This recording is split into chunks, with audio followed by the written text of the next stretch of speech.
ठीक है जी। मास और वेट में हम पढ़ा, मास और वेट हमारा टॉपिक है, ठीक है। मास, जब हम कोई चीज़ लेने जाते हैं तो बोलते हैं भाई इतने किलोग्राम दे दो ना, तो वो क्या चीज़ ले रहे होते हैं हम उसकी, मास बता रहे होते हैं, वेट बता रहे होते हैं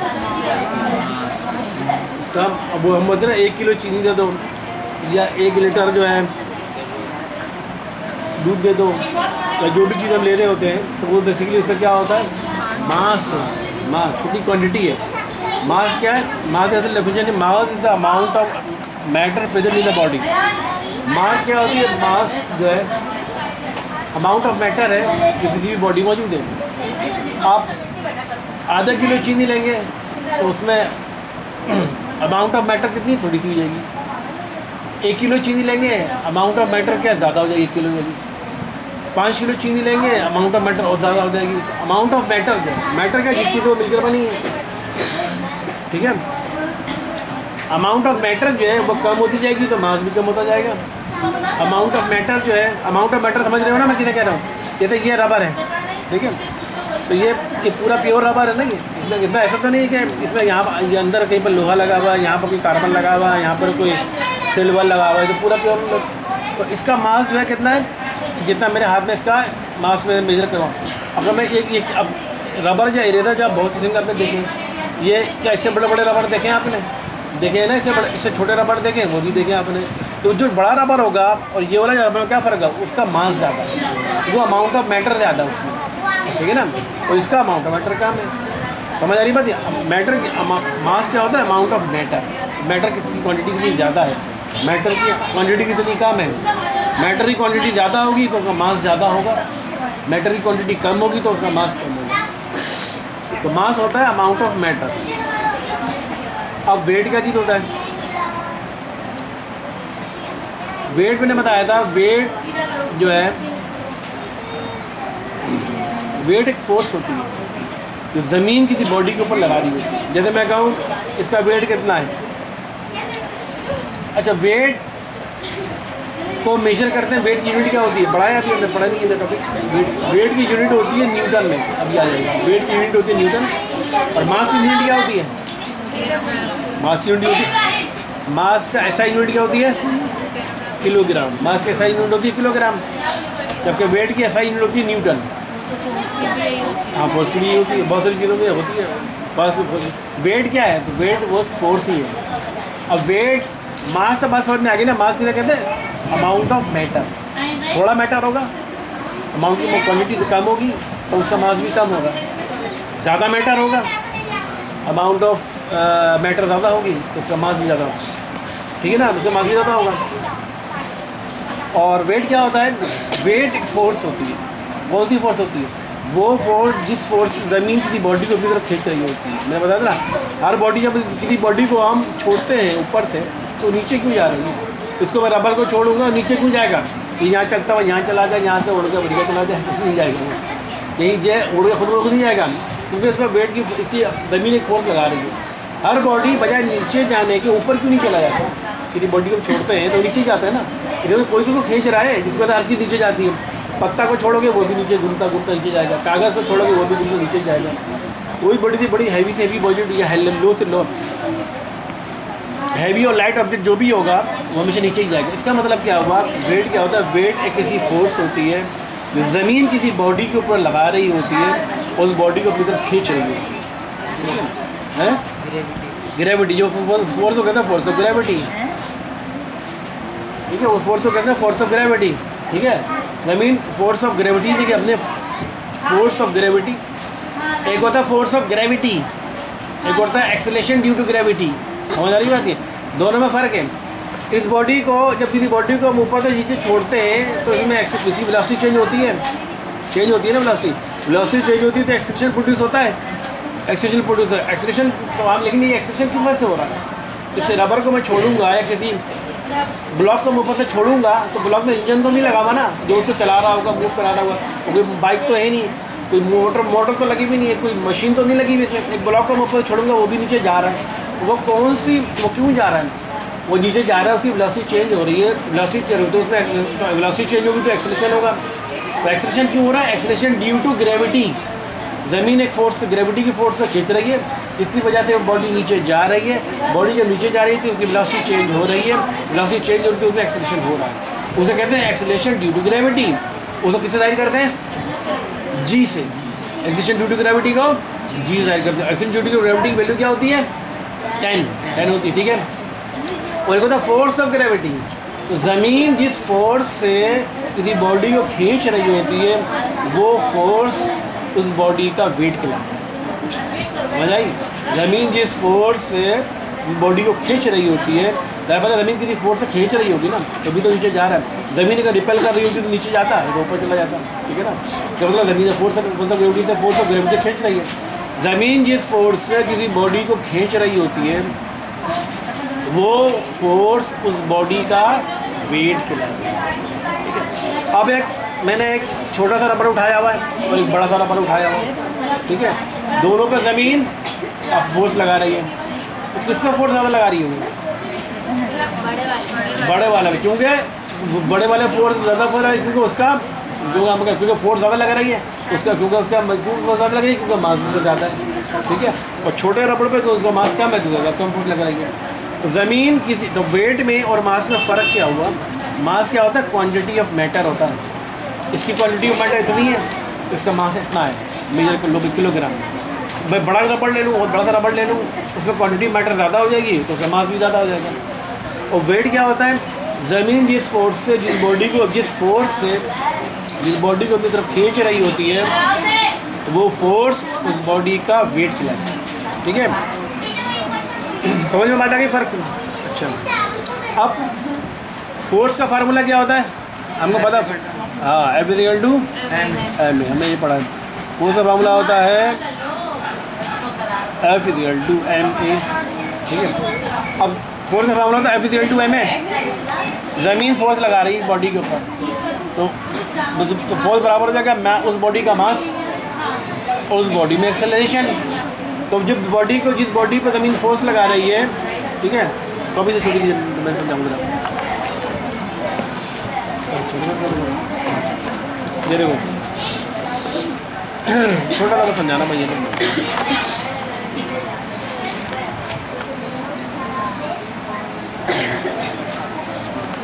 ये देखो मैंने क्या पता, ज़मीन किसी बॉडी को जब जिस फोर्स से खींच रही होती है वो फोर्स उस बॉडी का वेट होता है। तो हमें फोर्स पता, फोर्स बराबर होता है ma के बराबर होता है। अब एक बॉडी है, जैसे मिसाल के पास रबर है, रबर को मैं ऊपर से छोड़ रहा हूँ तो रबर पर फोर्स कितनी लग रही होगी? उस रबर का मास और रबर जिस एक्सेलरेशन से नीचे जा रहा है, ठीक है ना जी। तो जब कोई चीज़ ऊपर से नीचे जा रही है तो कौन सा एक्सेलरेशन था उसमें?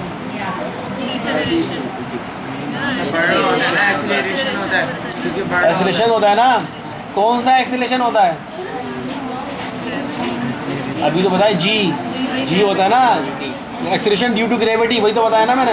जब कोई बॉडी ऊपर से नीचे जा रही होती है तो उसमें एक्सेलरेशन होगा। एक्सेलरेशन होता है, कौन सा एक्सेलरेशन होगा? जी, acceleration due to gravity. Gravity की वजह से एक्सेलरेशन हो रहा है, उसको किस जाहिर करते हैं? जी से।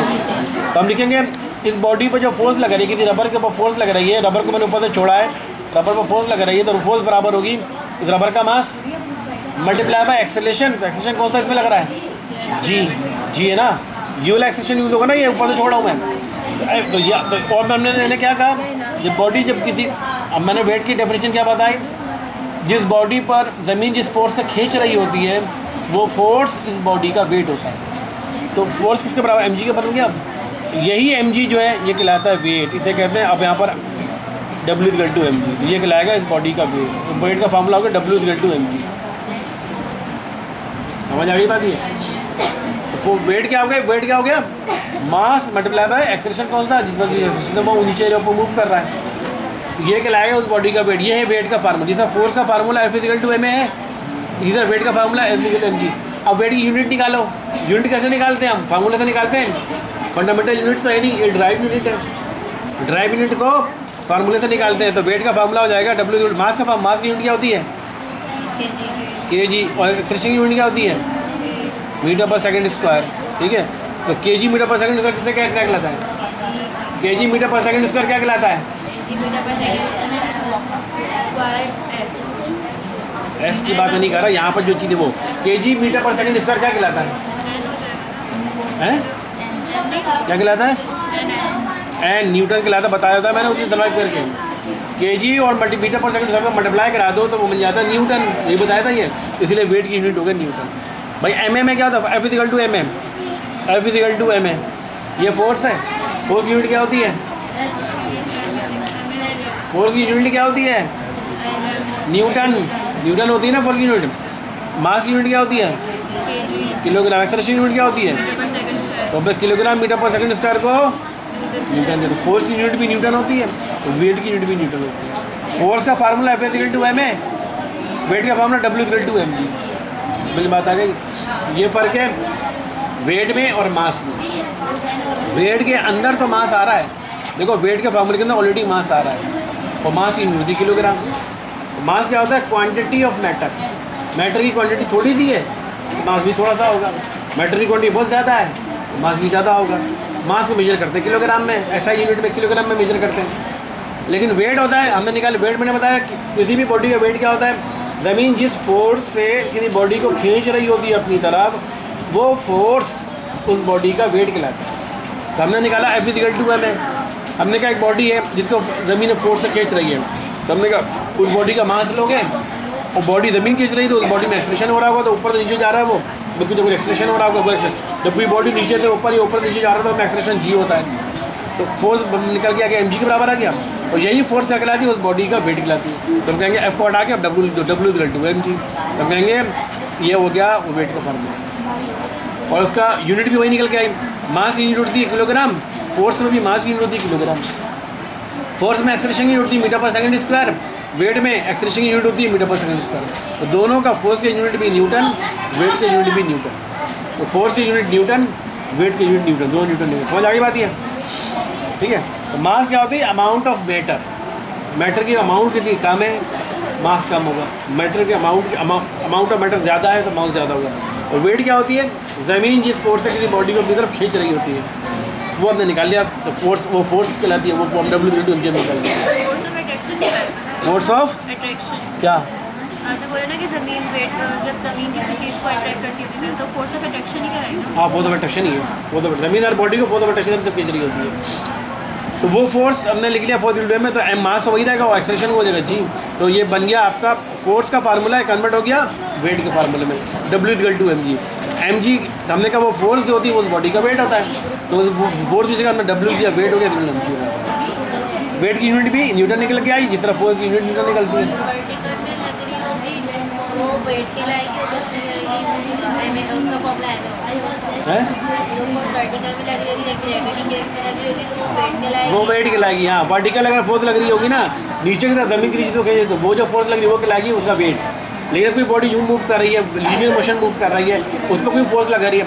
अब एक ये मोबाइल है, इस पर मैं फोर्स लगा रहा हूँ, तो मैं अपनी फोर्स लगा रहा हूँ ना, तो मेरी फोर्स का न्यूटन वजन वेट थोड़ी कहलाएगी। इसका वेट, इसकी अपना जो मास और इसको जो ज़मीन जिस फोर्स एक्सेलरेशन से खींच रही है वो उसका अपना वेट कहलाएगा, वो फोर्स लगेगी। मैं जो यहाँ पर फोर्स लगा, मैं कुछ और फोर्स लगा रहा हूँ ना, मैं तो एक और फोर्स लगा रहा हूँ, ये फोर्स कुछ और होगी।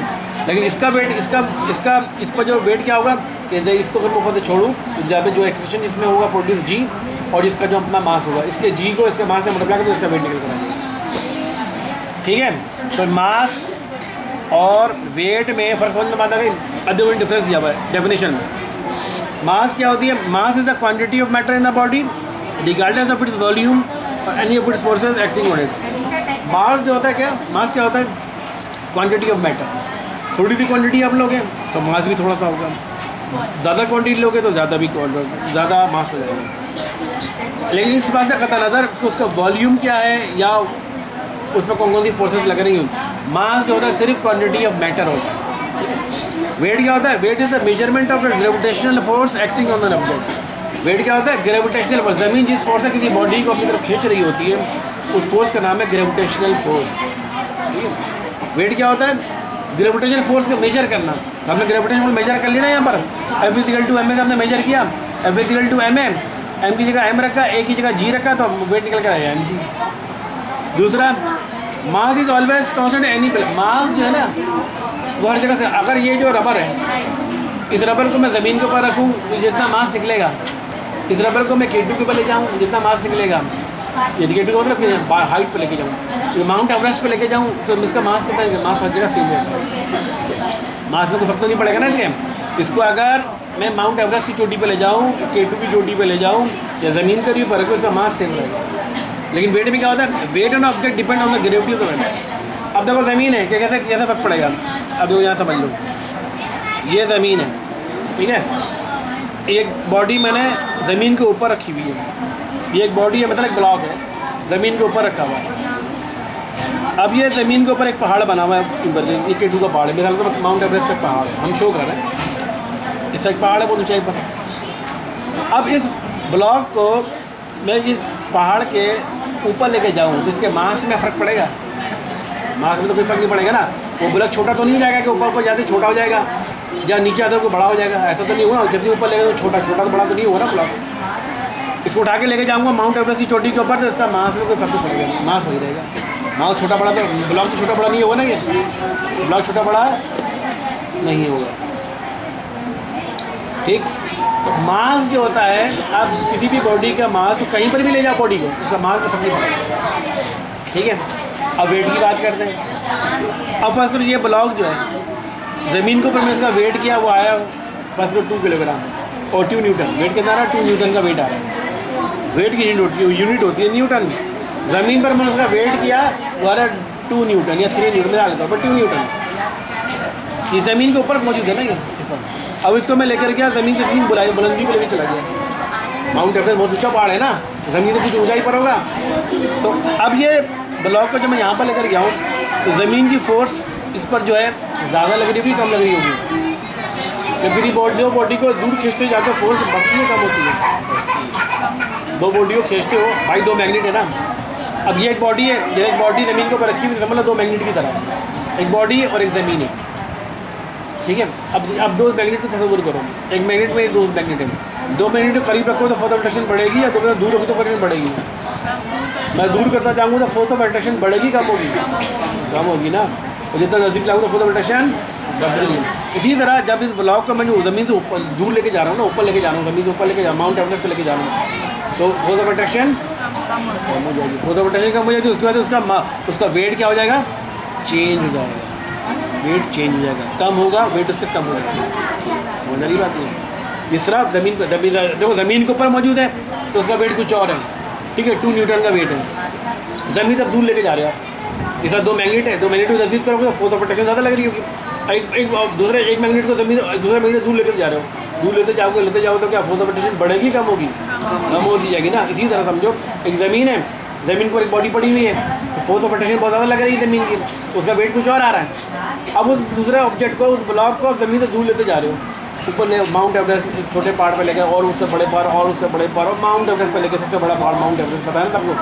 तो फोर्स ऑफ अट्रैक्शन बढ़ेगी, कम होगी? कम हो जाएगी ना। फोर्स ऑफ अट्रैक्शन कम होगी तो उसका वेट भी चेंज हो जाएगा, वेट भी कम हो जाएगा।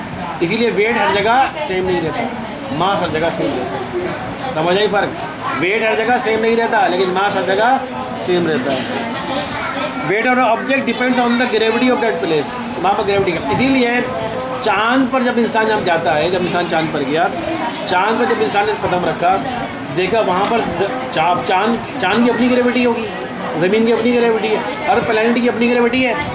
चाँद जिस फोर्स ऑफ ग्रेविटी से खींच रहा था उस बंदे को, ज़मीन उस ग्रेविटी से फोर्स ऑफ नहीं खींच रही थी। तो चाँद पर उस बंदे का वेट कुछ और निकला, ज़मीन पर उस बंदे का वेट कुछ और निकला। तो चाँद की ग्रेविटी की वैल्यू कुछ और थी, वो किसी और हल्की फोर्स ऑफ अट्रैक्शन से खींच रही थी, जबकि उसी बंदे को जब ज़मीन पर रखा गया तो ज़मीन ज़्यादा फोर्स से खींच रही थी। तो ज़मीन की फोर्स ऑफ ग्रेविटी की वैल्यू ज़्यादा थी, चाँद पर फोर्स ऑफ ग्रेविटी की वैल्यू कम थी, तो उस बंदे का वेट चाँद पर कुछ और निकला, ज़मीन पर कुछ और निकला। समझ आई? तो वेट चेंज होता है। तीसरा, यूनिट ऑफ मास। मास का यूनिट क्या होता है? किलोग्राम। पता ना सबको? मास यूनिट क्या होता है? किलोग्राम। और weight is measured in newton. Weight किसमें मेजर करते हैं? न्यूटन में। न्यूटन कैसे आया? समझ में आया? न्यूटन कैसे आया मैंने बता दिया था। न्यूटन कैसे आया? चौथा, mass is measured using a pan balance, lever balance और इलेक्ट्रॉनिक बैलेंस। मास को कैसे मेजर करते हैं? इसमें आप ये तो देखा ना बैलेंस आपने, ये कहलाता है बीम बैलेंस, ये कहलाता है स्प्रिंग बैलेंस, ये कहता है इलेक्ट्रॉनिक बैलेंस। मास को हम किसमें मेजर करते हैं? इसमें ये बीम बैलेंस और ये इलेक्ट्रॉनिक बैलेंस। मास किसमें मेजर करते हैं भाई? आप जब लेने जाते हो, आप दुकानदार के पास जाके तो आपको कौन सा ये तराजू नजर आता है आपको? ये वाला नजर आता है ना, और एक बिल्कुल सादा वाला तराजू नजर आता है। सादा वाला तराजू जो अब आजकल तो ये आ रहे हैं, आजकल ज़्यादा ये होता है ना मेरे बिल्कुल। मास को मेजर करने के लिए ये वाला ये कहते हैं इलेक्ट्रॉनिक बैलेंस यूज़ करते हैं या बीम बैलेंस यूज़ करते हैं मास को मेजर करने के लिए। लेकिन वेट को मेजर करने के लिए स्प्रिंग बैलेंस यूज़ होता है। ये आपको दिया हुआ स्प्रिंग बैलेंस, ये शक्ल दी स्प्रिंग बैलेंस। वेट को मेजर करने के लिए स्प्रिंग बैलेंस, क्योंकि आप जो मार्केट में जाते हो सामान 1 किलो चीनी, तो वो जो आपका चीनी जब डालता है, एक पलड़े में चीनी डालता है, दूसरे पलड़े में क्या रखता है? जो वज़न रखता है, वज़न के बाट रखता है ना, वो बाट पे क्या लिखा होता है? किलोग्राम लिखा होता है, न्यूटन लिखा होता है, किलोग्राम लिखा होता है ना। तो आप क्या निकालने होते हो? किलोग्राम निकाले, उसका तो क्या निकाले? उसका मास बता रहे होते हो। 1 किलोग्राम मास की चीनी आपने ले ली, अब उसका वेट नहीं बता रहे हो, आप उसका मास बता रहे हो। तो मास को मेजर करते हैं ये बीम बैलेंस वगैरह में, इलेक्ट्रॉनिक बैलेंस में। तो वेट को मेजर करते हैं स्प्रिंग बैलेंस। ठीक है, यहाँ पर क्लोज करें। तो आपका काम ये है, ये पूरा एडिटिव याद करना है। मास और वेट का ये डिफरेंस आता है बहुत एग्जाम में ज़्यादातर। मास और वेट का डिफरेंस क्या होता है, इसी में सारी चीज़ आ जाएगी। और कभी डेफिनेशन आएगा मास को डिफाइन करें या वेट को डिफाइन करें, और डायरेक्ट यहाँ से लेकर मास के सारे पॉइंट, ये सारे पॉइंट एक साथ लिख देना, तो मास डिफाइन हो जाएगा। वेट के सारे पॉइंट एक साथ लिख दें तो मास वेट डिफाइन हो जाएगा। और डिफरेंस आएगा तो ये चार्ट आपको पूरा एडिटिव याद करना, फिर इसका ये काम है।